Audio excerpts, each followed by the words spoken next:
Olá, muito bom dia para você, telespectador aqui da Band TV. No ar mais um Boca no Trombone. Você sabe, né? Todo domingo a gente debate um tema do momento, um tema atualizado e também responde as dúvidas sobre previdência e sobre direito do trabalho nesse espaço que é de você, aposentado, servidor público, trabalhador segurado do INSS aqui no Grupo Bandeirantes de Comunicação. Você pode, a partir de agora, mandar suas dúvidas pelo WhatsApp, também pela nossa fanpage, lá no Facebook, muita produção de conteúdo.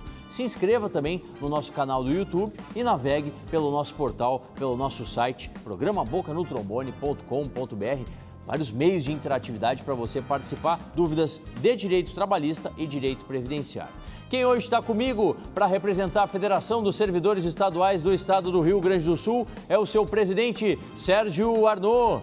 Em nome do Sindijus, o Sindicato dos Trabalhadores da Justiça aqui no estado, está com a gente o coordenador-geral Marco Aurélio Weber. E em nome do Sintergs, o Sindicato dos Profissionais de Nível Superior aqui do estado do Rio Grande do Sul, o seu presidente, Neucir André Varnier. E em nome de KS Advogados, para responder as dúvidas que você vai encaminhando para a gente, a nossa especialista em Direito Previdenciário, doutora Luciana Souza. Mande as dúvidas para a gente e venha debater, o tema do momento, as privatizações das estatais aqui no estado. Será que elas vão acontecer? É o que a gente vai debater hoje, aqui no Boca, no seu ano 30 anos protegendo o seu direito.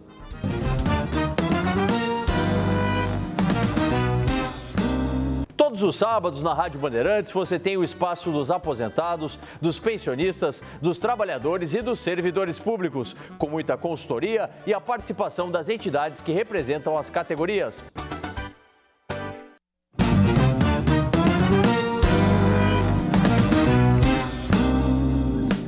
Voltando com o Boca no Trombone na manhã do seu domingo, muito obrigado pela audiência de você, telespectador de todo o estado do Rio Grande do Sul. A gente recebe mensagens de todos os recantos e é para participar, sim. Mande a sua dúvida sobre previdência e direito do trabalho aqui para os nossos consultores. Utilize aí o nosso WhatsApp, o nosso site e também a nossa produção de conteúdo lá na nossa fanpage. Hoje quem está conosco é a doutora Luciana Souza, em nome do KS Advogados, e a partir de agora ela começa a responder as dúvidas sobre previdência. Doutora Luciana, muito obrigado por estar conosco. A Simone, lá de Guaporé, gostaria de saber de você, se tem 31 anos de colônia, trabalhando na lavoura, e 3 anos de carteira assinada, já tem direito a se aposentar? Um bom dia. Bom dia. No caso dela, o que ela precisaria nos informar é a idade, porque a aposentadoria rural para a mulher é aos 55 anos de idade, com carência de 15 anos de trabalho rural. Agora, no caso dela, como ela tem contribuições urbanas também, aparentemente, pode-se pensar numa aposentadoria híbrida, que para a mulher é aos 60 anos de idade e 15 anos de carência.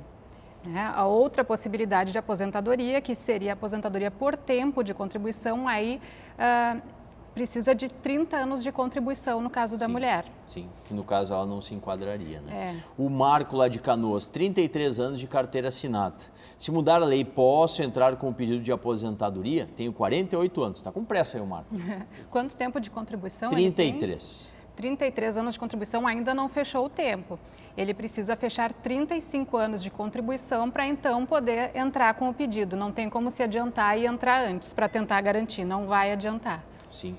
E o Júnior, para a gente concluir esse primeiro bloco aqui, sou militar, quero saber se 1 ano de serviço militar conta como 1 ano de tempo de contribuição. Ele é militar das Forças Armadas. Conta sim, conta como 1 ano de tempo de contribuição. Ele pode e deve aproveitar esse tempo. Certamente. A doutora Luciana permanece conosco e você vai participando, mandando as dúvidas sobre direito previdenciário e direito trabalhista aqui no programa. Olha, hoje escolhemos um tema aí que é do momento, as privatizações. Privatizações aqui no estado do Rio Grande do Sul. O governador, já no início do ano legislativo, proferiu as suas ideias lá perante aos deputados estaduais. Falou muito aí da questão da CE, da CRM, da Sulgás, A boca pequena se fala a possibilidade também do Banrisul entrar nesse pacote. É o grande tema que a gente vai debater a partir de agora. E o nosso colega, Jonathan Bittencourt, preparou um material que a gente vai ilustrar o nosso debate a partir de agora. O governo do Rio Grande do Sul pretende privatizar 3 empresas públicas neste ano. São elas: Companhia Estadual de Energia Elétrica, a CEA, a Companhia Rio-Grandense de Mineração, CRM, e a Companhia de Gás do Estado, a Sulgás. O governador Eduardo Leite apresentou à Assembleia Legislativa uma proposta de emenda constitucional para tentar derrubar a obrigatoriedade da realização de plebiscito para a privatização de estatais. Seria uma espécie de atalho para a concessão para iniciativa privada. Em vez de passar pelo crivo da população através de uma consulta popular, o poder de decisão ficaria nas mãos dos deputados que fazem parte da Assembleia Legislativa do Rio Grande do Sul. Uma empresa estatal que se justificou num momento histórico, hoje não se justifique como estatal, onde, na verdade, a população pode ter esses serviços providos pela iniciativa privada e com regulação feita pelo Estado. Mas o primeiro passo, que é importante ser dito aqui, nós sequer estamos entrando na questão da privatização propriamente dita, nós estamos falando sobre um pressuposto à privatização, que é a realização de plebiscitos. A privatização dessas 3 estatais, que abrangem serviços de energia, mineração e gás, é vista como uma contrapartida à adesão ao regime de recuperação fiscal proposto pela União, pelo governo federal. Pois é, assunto posto. Presidente Sérgio Arnaud, o governo diz inclusive que está otimista, né? Segundo a própria avaliação do governo, da Casa Civil, né? O chefe Otomar Vivian diz que o governo sim tem a maioria e isso deve ser aprovado em breve. Como é que a FESERG está pensando esse tema que toca aí empresas tradicionais, né? Que já tivemos no passado privatizações que na verdade não deram muito certo. Obrigado por estar com a gente, um bom dia. Bom dia, Paulo André, bom dia a todos que nos acompanham aqui na mesa e especialmente para os que nos assistem nesse domingo. A questão das privatizações, nós tivemos a oportunidade de manifestar pessoalmente ao governador o nosso posicionamento contrário, quando ele visitou a sede da FESERG, ainda em meados do início desse mês de fevereiro. Pois bem, as palavras do governador na reportagem que ele concedeu ao Jonathan, editada pelo Jonathan, ele disse uma palavra que já diz tudo, que o Estado vai conceder e ficar com a regulação. Ora, o Estado não regula nada. Vamos até agora, o Neuci havia colocado Brumadinho. Tem 7 fiscais ambientais em Minas Gerais para fiscalizar mais de 750 barragens. Então, que regulação é? Não tem fiscalização, não tem regulação nenhuma. Ou seja, vai ficar, como diria antigamente, a Bangu, ou seja, vai ficar liberado. Então, assim como o governo anterior já fez com a questão da fiscalização agropecuária, que atribuiu aos frigoríficos a se fiscalizarem a si mesmos. Sim. Ou seja, né, a raposa vai tomar conta do galinheiro. Então, dessa forma, não há como. Esse tipo de coisa não tem como. Principalmente no caso vamos pegar um caso específico da CE. A CE tem que fornecer, ou a energia tem que ser fornecida, independentemente da questão do lucro, porque ela é vital para a vida das pessoas. Sem dúvida. E uma empresa privada só vai investir aonde ela puder auferir, onde ela puder ganhar mais. Então, evidentemente que as periferias, isso tudo vai ficar abandonado. Para entrar só nesse aspecto. Sim. Mas voltaremos ao longo do programa, pois não? Certo. Marco Weber, o presidente Sérgio aborda a questão da CE, né? Que inclusive no governo Antônio Brito, parte dela foi vendida, juntamente com a CRT, e como a gente estava dizendo, né, não deu certo. Né? Agora o novo governo tenta operar da mesma forma. Como é que o Sindijuss pensa e mais, como que ele vai atuar frente aos parlamentares estaduais, que na verdade são eles que vão estar decidindo, né? Obrigado por estar com a gente, bom domingo. Bom domingo, Paulo Solano, bom domingo a todos, especialmente aos servidores e servidoras do Poder Judiciário do Rio Grande do Sul e também aos meus copartícipes aqui na mesa. Não existe, ou existe também, né? É um dos maiores antros de corrupção deste país, são as agências reguladoras. Quanto à eventual surpresa com respeito ao pronunciamento do governador, não temos nenhuma. Trata-se de um neoliberal e o pior, um neoliberal tupiniquim. o que é um neoliberal tupiniquim? É um que reza pela cartilha do neoliberalismo, mas ao contrário, ou seja, a ortodoxia do neoliberalismo. Nós somos hoje, os brasileiros tão criativos em todos os setores, incapazes de criar um sistema híbrido, ou seja, o Estado não pode abrir mão da saúde, da educação, da energia e da segurança. Jamais pode terceirizar a iniciativa privada. Por que não implantar isso aqui? Simplesmente porque se interpreta a lei do Joãozinho do Passo Certo, ou seja, ortodoxia do neoliberalismo. Nós conseguimos aqui no Brasil ser mais ortodoxos que o próprio neoliberalismo. E aí é que ocorre, não tem meio termo, não se cria nada. Socialismo moreno do Brizola, para a direita sempre foi uma piada. Sim. E se transfere hoje, o neoliberalismo brasileiro é simplesmente uma desculpa para transferir a iniciativa privada, a obrigação que os governantes têm. E mais, é uma falta de respeito total à sociedade brasileira. O que pretende o Sindijus? Lutar lado a lado com esses companheiros do serviço público que estão aí com a sua cabeça a prêmio por causa das atitudes neoliberais que começaram com Sartori e agora estão sendo gradativamente coroadas por esse governador que tem uma base governista muito maior do que o governador anterior. Presidente Neucir, será que os deputados vão ceder a isso? Porque, na verdade, essa exigência, né, as privatizações, é uma contrapartida que o governo gaúcho vai dar para aderir, né, ao plano de recuperação fiscal, que a gente já debateu aqui várias vezes no programa. Esse também plano, ele não resolve totalmente a situação do estado do gaúcho, né? Como que o Sintergs está pensando isso? Obrigado pela presença, um bom domingo. Bom dia a todos, bom dia aos telespectadores, um ótimo domingo para todos. Bom, a questão é, apesar da grande renovação que nós tivemos na Assembleia Legislativa, nós entendemos que o governo realmente ele se articulou bem, ele tem uma grande maioria na Assembleia. Então vai nos dar muito trabalho, nós vamos ter que argumentar e levar elementos que talvez mude a percepção e as decisões desses deputados que estão aí hoje. Queria já pegar aquela frase do governador dizendo que não é o momento, as empresas não se justifica manter as estatais pelo momento histórico que nós estamos vivendo. Mas nós temos que entender que em momento histórico elas foram criadas. Elas foram criadas para gerar emprego, desenvolvimento.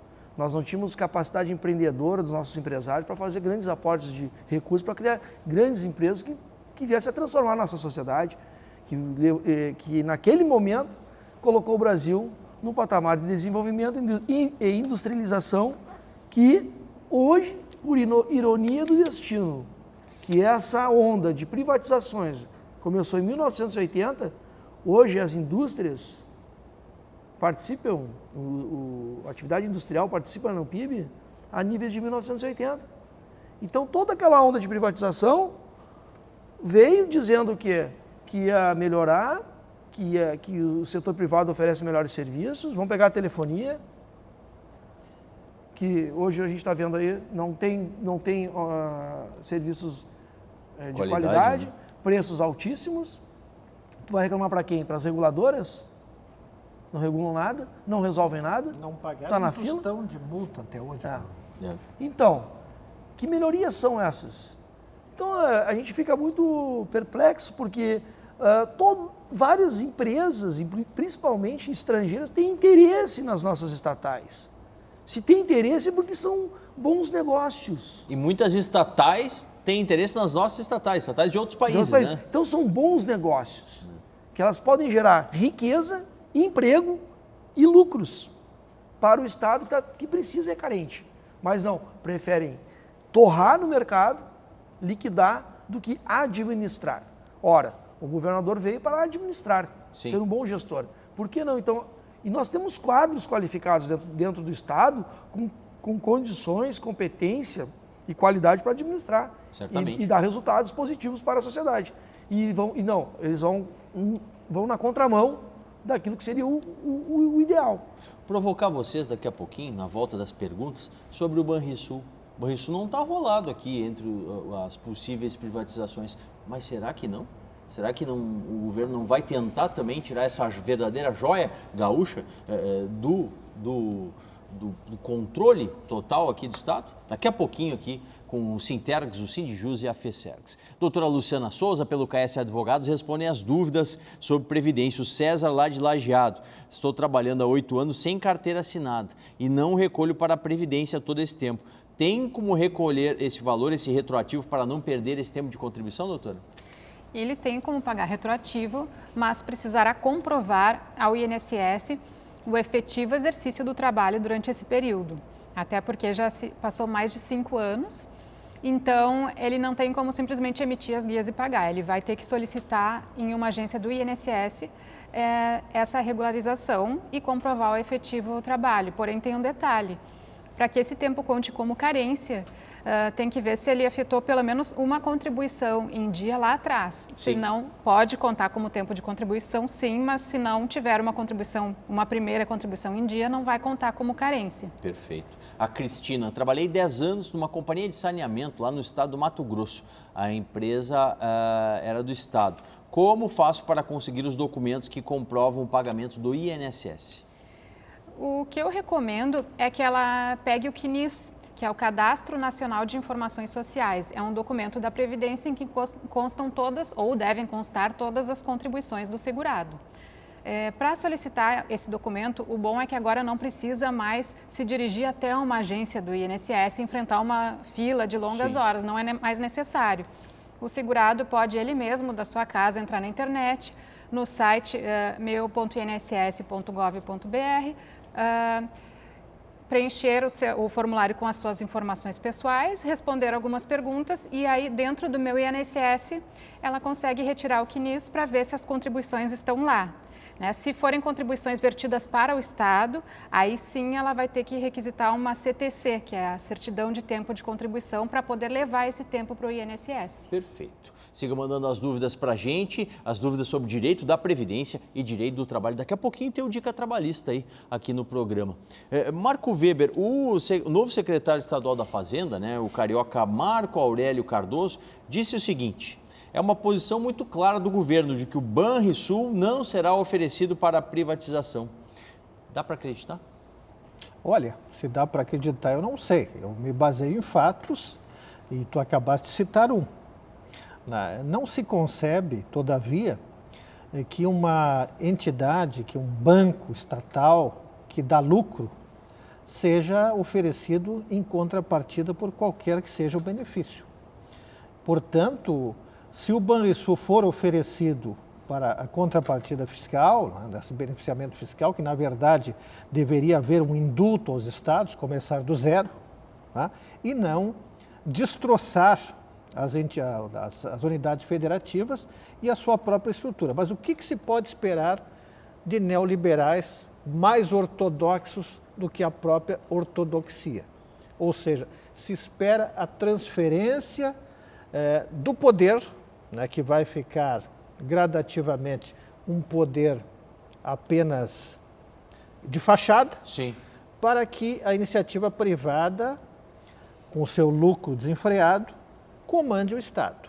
É o que vai ocorrer no Brasil se nós continuarmos nesse ritmo. Por isso que nós temos que lutar contra isso. Presidente Arnaud, e o seu entendimento, até programas anteriores, o senhor fez um paralelo, né? O Rio Grande do Sul, o Banrisul está para o Rio Grande do Sul, como a Petrobras está para o Brasil. Exatamente. É a nossa joia, a única joia, aliás, a maior joia que nós ainda temos no nosso tesouro. Ou seja, um banco que dá mais de 1 bilhão de lucro para o seu acionista, que é o Estado, seu acionista maior, tem 98% controla, vai entregar esse lucro em nome do quê? De pagar o juro da dívida, não é a dívida. Se fosse para quitar a dívida, podíamos até pensar. Não, era para pagar o serviço da dívida, o juro da dívida. Mas da mesma forma, o caso, por exemplo, da CRM. Minério é a coisa mais valorizada hoje no mundo. Nós vamos...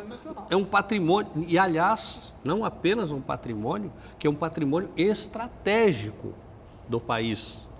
E quer entregar a troco de banana. Então, na realidade, essa política está levando ao empobrecimento total do nosso Estado.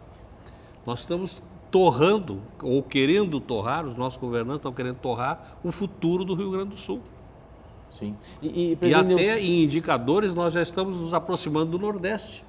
Os nossos indicadores de educação até estão abaixo de muitos estados do Nordeste. É uma curva, né, descendente. É uma curva descendente que vem se acentuando. O Ceará já nos ultrapassou há muito tempo.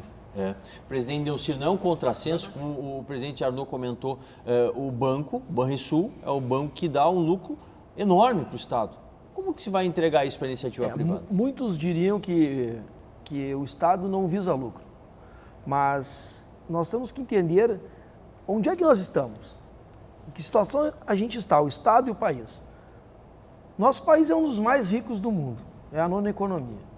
Qual é o problema principal que nós não temos mercado interno, não temos pleno emprego, salários miseráveis e toda uma precariedade nos serviços públicos? É a falta de distribuição de renda, é a concentração de riqueza. Nós temos hoje 26 milhões de desempregados e 5 milhões, quase 5 milhões de desalentos, pessoas que já desistiram de procurar emprego. E como privatizar uma empresa que está dando lucro para iniciativa privada? Daí você estaria retroalimentando o sistema da concentração de riqueza. Certamente. O que vai acontecer? Pega o exemplo do Meridional. O Meridional lá atrás, com o mesmo discurso, foi privatizado. Dias seguintes, 3.500 funcionários na rua. Hoje, se fosse hoje, estariam no Uber. Nada contra. As pessoas estão trabalhando, estão se virando, né, com pouquíssima dignidade e sem futuro, sem perspectiva na sua aposentadoria. Então esse é o problema, é o desemprego e a concentração de riqueza. Então a concentração de riqueza, ela gera o desemprego também. Nós temos 26 milhões, que é um potencial humano, que é ali que está a riqueza, a mão de obra. E o Estado, um dos papéis, eu fico impressionado com o governador dizendo que não, que passaremos para a iniciativa privada e ela atenderá os serviços. Mas o Estado, o governo não é regulador. Como diz o Sérgio, ele não é o papel dele só de prestar serviço. Ele tem que garantir os serviços e desenvolver o Estado e distribuir riqueza. Um dos papéis fundamentais do Estado é a distribuição de riqueza, distribuição de renda, porque daí nós teremos o mercado interno. E aí teremos o consumo e aí a roda da economia gira. Mas não, aí só para complementar, Marco, eu não diria neoliberal, é neocolonial. O nosso empresariado é neocolonial. Se fosse neoliberal, até talvez seria um pouco interessante, porque ele visa um bom salário. E aí gera economia. Assim, os liberais norte-americanos, eles queriam a libertação dos escravos para eles se transformarem em trabalhadores e terem salários para poder consumir e girar a roda da economia. Verdade. Então aqui a gente está fazendo tudo ao avesso. Então, concentração de riqueza, se você privatizar, no outro dia o que acontece? Eu dou lucro no outro dia, eu coloco a metade para a rua. E a metade para a rua gera mais desemprego, mais miséria, e aí concentra a riqueza, porque daí os lucros vão para fora, empobrece o país. E aí sai a nossa riqueza do país. Já vamos voltar para concluir, pedir a opinião final dos meus debatedores sobre esse tema. Agora a gente vai ouvir a resposta para as dúvidas que você manda sobre o direito do trabalho no nosso quadro, o Dica Trabalhista.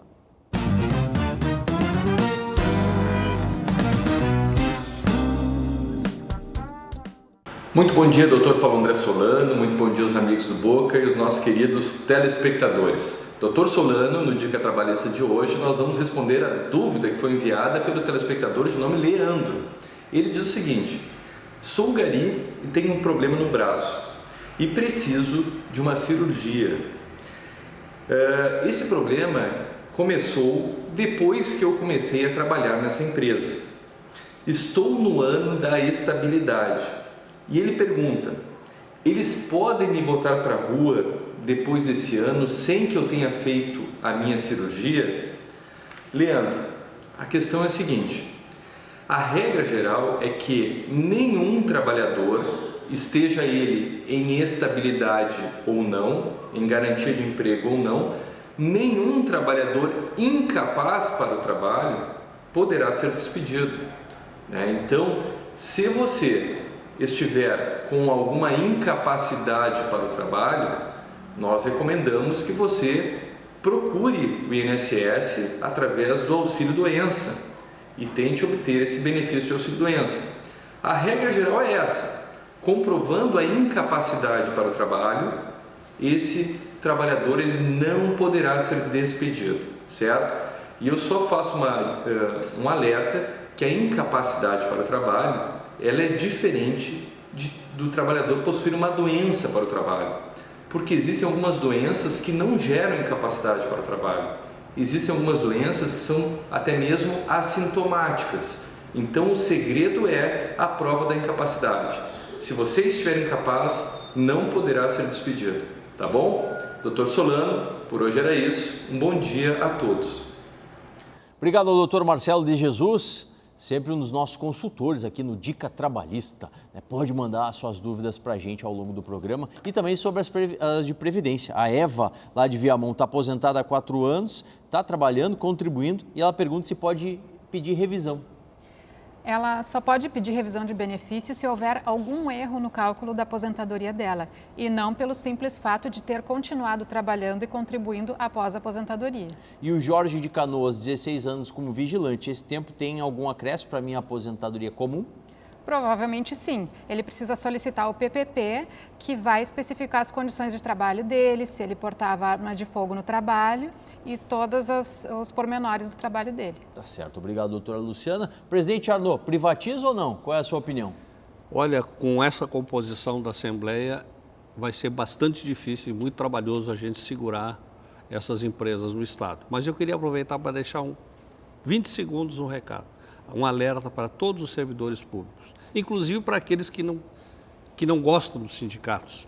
Então eu vou dizer o seguinte: dia 27, o Supremo Tribunal Federal vai julgar a possibilidade de demissão, aliás, além de demissão, que acaba a estabilidade do servidor público, vai julgar também a possibilidade de redução de 25% da jornada de trabalho e do salário. Então, por favor, aqueles que não gostam dos sindicatos, procurem se juntar e lutar para que isso não aconteça. Nós estaremos lá brigando, mesmo com o pá lentira, como se diz no Rio Grande do Sul, mas vamos estar lá lutando. Marco Weber e o Sindijus, opinião final. Assim como foi lembrado pelo Sérgio Arnaud, com muita propriedade, nós acreditamos que com essa composição fica muito difícil, muito embora lutemos até o último momento. E eu também alerto a categoria dos servidores, não só da Justiça, que também os reajustes serão peleados. O governo só vai dar o que ele realmente quer, mas nós estamos aqui para isso e vamos continuar lutando. Presidente Neuci? Infelizmente, eu sinto muito em dizer para os colegas, amigos liberais, que o livre mercado não vai resolver o problema de 26 milhões de desempregados e a crise que a gente está vivendo. Nós precisamos de intervenção do Estado, sim, urgente. Depois a gente pode discutir a privatização. Obrigado, gente. Muito obrigado por mais esse programa. A gente volta domingo que vem às 8h30 aqui na Band TV com o tema do momento: respostas de Previdência e Direito do Trabalho no Boca. 30 anos protegendo o seu direito.